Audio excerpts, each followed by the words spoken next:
నేను సుబ్బయ్య గారు అబ్బాయి ఒక రోజులో పాపరైపోయాడని చెప్పుకుంటే ఎంత సిగ్గుచేటు. ఇవాళ నా బిడ్డలకు నేను సిగ్గుచేటయ్యానా?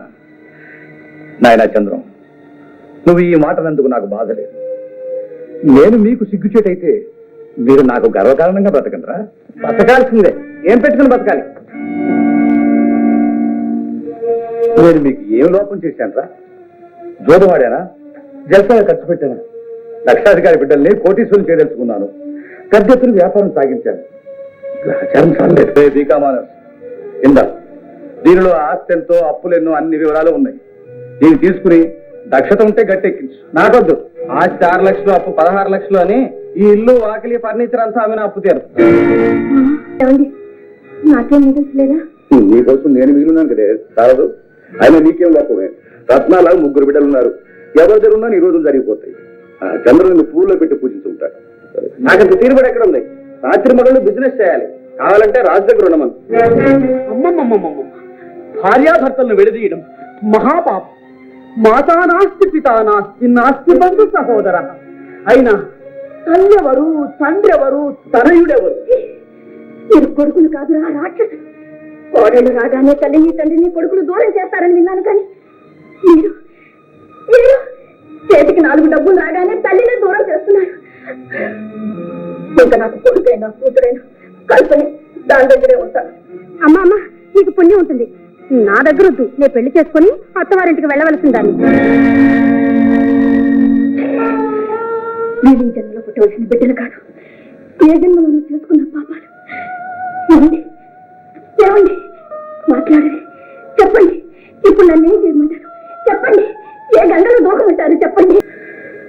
నా బాధ నీకు ఎలా చెప్పాలో అర్థం కాకుండా ఇంత ఆస్తి ఉన్న ఆనందం లేదు వాళ్ళు. అదేంటి బాబు, మీకేం తక్కువ? అంతా తక్కువే గోపాల్. అదృష్టపత్రులు అంటే నువ్వయ్యా. సిరి సంపదలతో పాటు చెప్పు చేతల్లో ఉండే బిడ్డల కన్నా, నీ మాటలు గౌరవించి నీ ఆస్తిని కాపాడుకోగలిగే కొడుకుని కన్నా, నీ ఆనందంలో 10వ వంతున్నా నాకు సంతోషించేవాడిని. బాబు, నా జీవితంలో నేను పడ్డ కష్టాలు నా బిడ్డలు పడకూడదని 1000 దేవుళ్లకు మొక్కుకుంటున్నాను. ఇంత కష్టపడి ఆర్జించిన ఆస్తి వాళ్ళు దక్కించుకోలేమనే భయంగా ఉంది. భయపడకండి బాబు. చెమటొచ్చి న్యాయంగా ఆర్జించారు. మీ సొమ్ము ఎక్కడికి పోదు. ఎన్నో కుటుంబాలకు జీవనోపాధి కల్పించిన మీకు దేవుడు ఏ అన్యాయము చేయడు బాబు. ఏమో గోపాల్, ఎంత ఆస్తి సంపాదించినా మనస్సుకి శాంతి లేదు. నా వాళ్ళెవ్వరూ నన్ను అర్థం చేసుకోవట్లేదయ్యా. అతను ఇంటి సంగతి తలుచుకుంటేనే ఈ ఆవేదనంతా తాత్కాలికమే బాబు. మీ ఓర్పే మిమ్మల్ని కాపాడుతుంది. అతను నా ఓర్పేనయ్యా ఇంతవరకు తెచ్చింది. గోపాలం, నువ్వేమన్నా చెప్పు. ఇల్లాలు బిడ్డలు మగవాడి చెప్పు చేతిలో లేకపోతే అంతకంటే నరకం లేదయ్యా. గోపాలం, ఈ నరకంలో రోజుకోసారి చచ్చి బతుకుతున్నానయ్యా. చూడెవరు? Hello, good morning sir. ఏం లేదు, శారదమ్మ గారు టీ పార్టీ కార్డు ఇచ్చారు. బిల్లు ఆఫీస్కి పంపమంటారా? పంపించండి.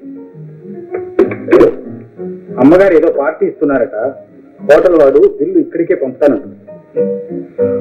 ఉరుసు బలి కావందు ఊరబంతి పెట్టాడట. హలో. శారదని ప్రతాప్ ఇంటికి తీసుకొచ్చాను. ఈ సాయంత్రమే నా స్నేహితులందరికీ పరిచయం చేస్తున్నాను. దానికి చిన్న పార్టీ ఏర్పాటు చేశాను. అంతా సరిగ్గా 6 గంటలకు వస్తారు. మీరు తప్పకుండా రావాలి. వచ్చేటప్పుడు ఫోటోగ్రఫీ తీసుకురండి. ప్రతాప్ ప్రతాప్ ఎవరే? పార్టీ ఏమిటి? Hello hello. రాను రాను శృతి మించిపోతుంది. దీనికి ఎలా బుద్ధి చెప్పాలో తెలియట్లేదు. కొడదామో తిడదామంటే చిన్నవాళ్ళు కారాయి. ఏం పాల్గొట్టలేదా? తలవంతరంపుగా ఈ పార్టీ ఏమిటి? ప్రతాప్ ఎవరండి? తెలుగులో చూసేందుకు కాసేపట్లో చూస్తారుగా. కల్పన, తీసుకొని కూర్చోబెట్టు. రండి.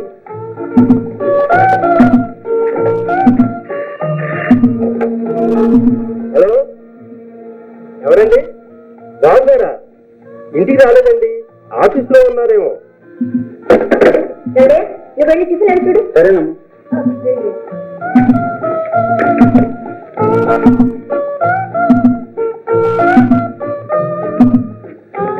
ప్రతాప్ ఎవరైతే అంట రాధమ్మ గారికి అన్నో తమ్ముడు అయి ఉంటాడు.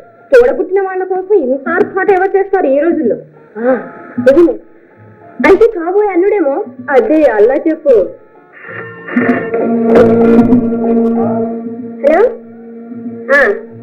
లేదండి, ఆయన ఇంకా ఇంటికి రాలేదు, ఆఫీస్లోనే ఉంటారు. ఆయన ఆఫీస్కి ఏదో పుస్తకట్టింది. అయ్యో భారీ పార్టీ ఇస్తుంది, త్వరగా ఇంటికి వెళ్ళాలని తోచాగా.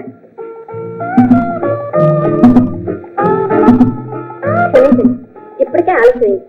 మీరంతా ప్రతాప్ ఎవరా అని ఆలోచిస్తున్నారు కదా, అందుకే ముందు పరిచయం చేసి తర్వాత ప్రతాప్ గొప్పతనాన్ని గురించి మీకు చెప్తాను. ప్రతాప్ ప్రతాప్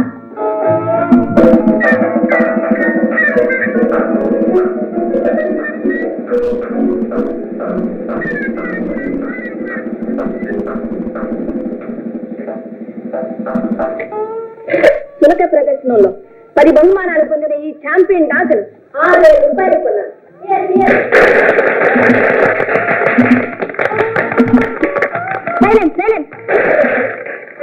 సమయానికి మా వారు కూడా వచ్చారు. రండి రండి, ప్రతాప్ రండి.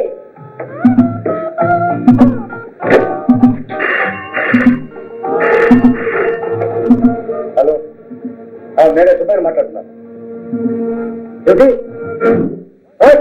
ఏమిటండి, ఏమైంది? 16 లక్షలు ఇస్తున్నారు.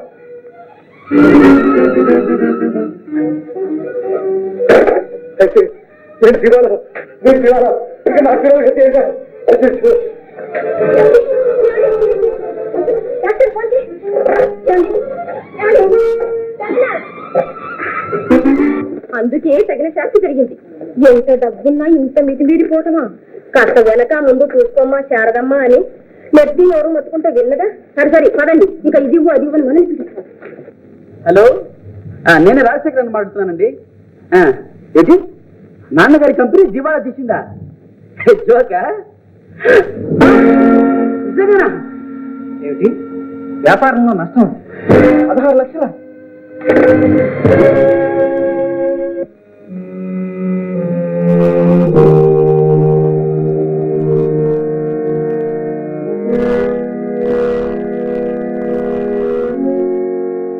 ఏమిటి బాబు, ఏమిటి విపరీతం?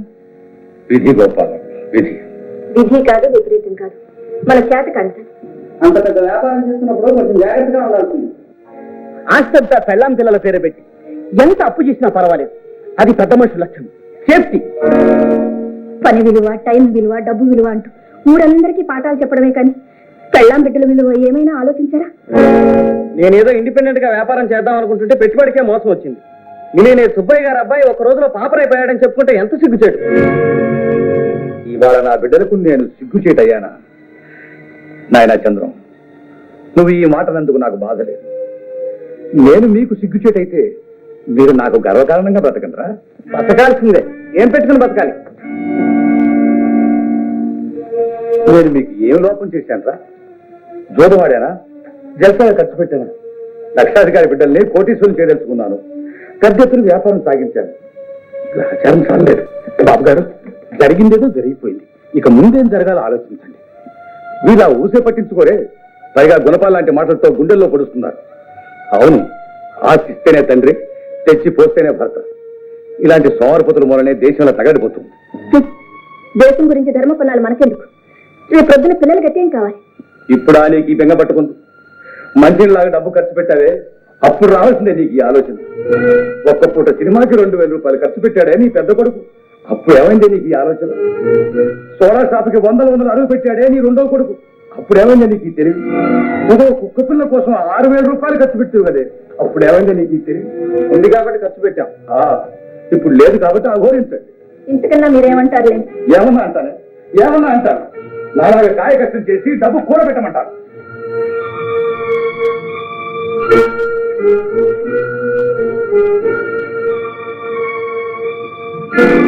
రే బీకామానస్, ఇందా దీనిలో ఆస్తి ఎంతో, అప్పులెన్నో, అన్ని వివరాలు ఉన్నాయి. దీన్ని తీసుకుని దక్షత ఉంటే గట్టెక్కించు. నాకొద్దు, ఆస్తి 6 లక్షలు, అప్పు 16 లక్షలు అని ఈ ఇల్లు, వాకిలి, ఫర్నిచర్ అంతా ఆమె అప్పు తీరు. శారదా, ఎంత దీవాలు తీసినా 1 లక్ష రూపాయలు దాచే ఉంచాను. పిల్లలు పుట్టినప్పటి నుంచి వాళ్ళ పేరు నెలలా సేవింగ్స్ బ్యాంక్ లో వేస్తూనే ఉన్నాను. గుడ్డిలో ఈ మాత్రం ఆయన ముందు చూపుంది. పిల్లల ముగ్గురు సంతకాలు పెట్టిస్తే ఆ డబ్బుతో మళ్ళీ వ్యాపారం చేస్తాను. చేసిన వ్యాపారం చాలు, మా పేరునున్న డబ్బు ముట్టుకోవడానికి వెళ్ళేది. మేము సంతకాలు పెట్టాం. మా డబ్బు మాకు పారేస్తే మా బతుకుని మేము బతుకుతాం ఇన్ని మెతుకులు తింటూ. నీకు డబ్బే కానీ తండ్రి ఎక్కలేదన్నమాట.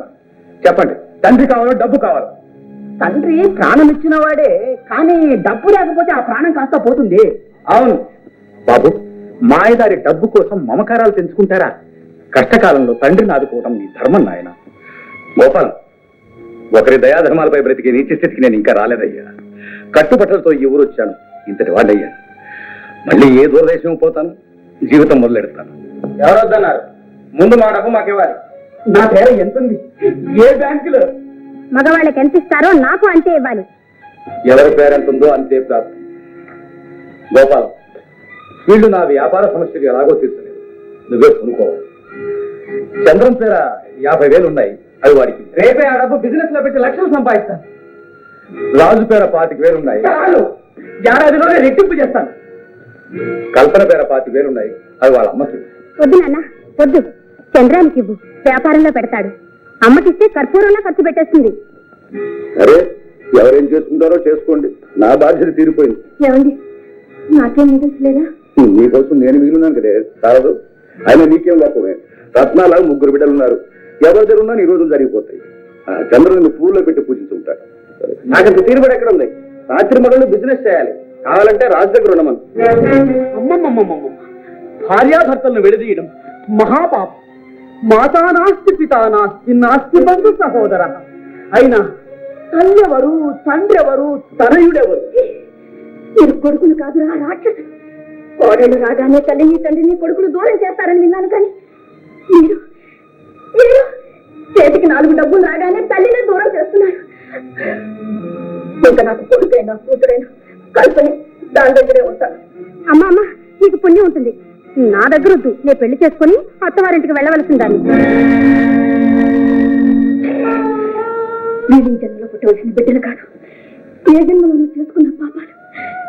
ఏమండి, ఏమండి, మాట్లాడండి, చెప్పండి. ఇప్పుడు నన్ను ఏం చేయమంటారు? చెప్పండి. ఏ గంగలో దూకమంటారు? చెప్పండి. అంత అవసరమే వచ్చిందమ్మా. కన్న బిడ్డలు కాదు పొమ్మన్నా మీ ఉప్పు తిన్న ఆస్తితో నేను బ్రతికే ఉన్నానుగా. మన ఇంటికి పోదాం, పదండి. పదండి బాబు. వద్దులే గోపాల్, నీ విశ్వాసం నాకు బాగా తెలుసు. ఆ సమస్యల్ని పరిష్కరించి ఇవ్వవలసిన అప్పులు ఇచ్చేసి నా మానం కాపాడు. బాబు, నా బిడ్డల్లో కంట కనిపెట్టు. రుణం తీరిపోయింది గోపాల్. పరాయి పంతులు తల దాచుకోమని నన్ను వదిలిపెట్టి వెళ్ళిపోతున్నారు. వెర్రిదానా, నిన్ను వదిలిపెట్టి నేను ఎక్కడికి వెళతాను? బిడ్డలు పొమ్మన్నట్టే భర్త పొమ్మంటే ఇక కట్టిన తాళికి విలువే ఉంది. కట్టుకున్న భార్యను పోషించగల శక్తి ఇంకా నాలో చావలేదు.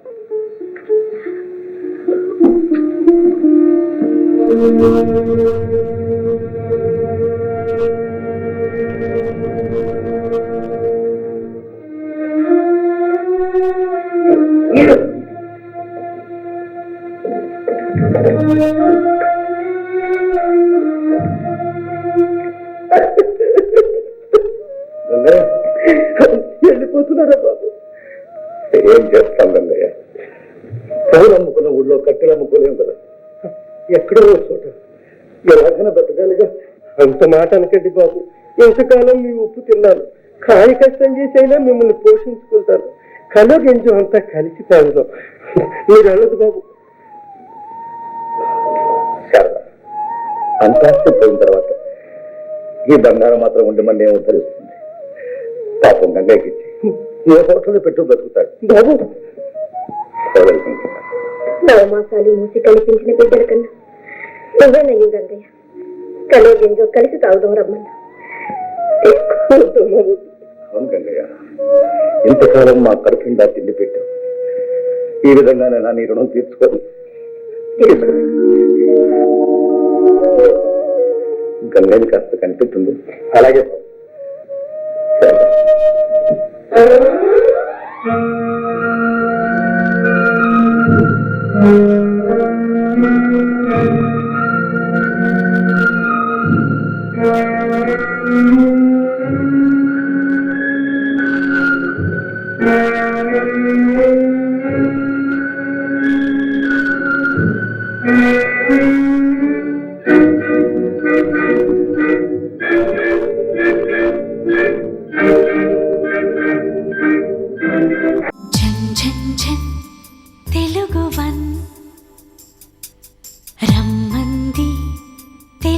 వన్